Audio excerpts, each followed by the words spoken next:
First, punta tayo sa Google, hanapin natin ang PayPal, pindutin natin to, tapos hanapin natin yung tatlong tuldok, pindutin natin, tapos pindutin natin yung ating account. So, ito yung account na ating i-convert. Tapos dito, pag nakita na natin, pindutin natin yung tatlong tuldok. Convert sa Philippine Peso. Pindutin natin, press OK.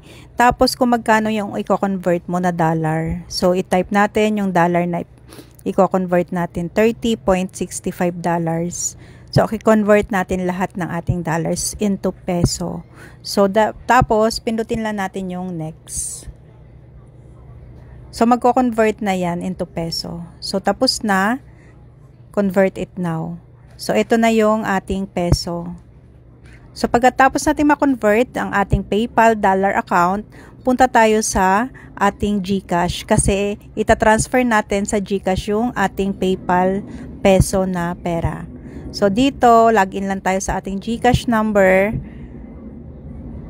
Tapos, mag-cash in tayo ng ating PayPal account galing sa PayPal natin. So, ito yung mga terms and conditions sa pagta-transfer. So, minimum of 500, tapos may 1% pala siya na charge pag nag-transfer tayo from PayPal to GCash. So, yan, pindutin lang natin. Hindi siya pwede dun sa buong amount kasi nag-aawas na siya automatically yung 1%. So, pindutin lang natin yung okay, then okay, then okay. Here we go. Nandito na yung ating GCash from PayPal. Thank you for watching.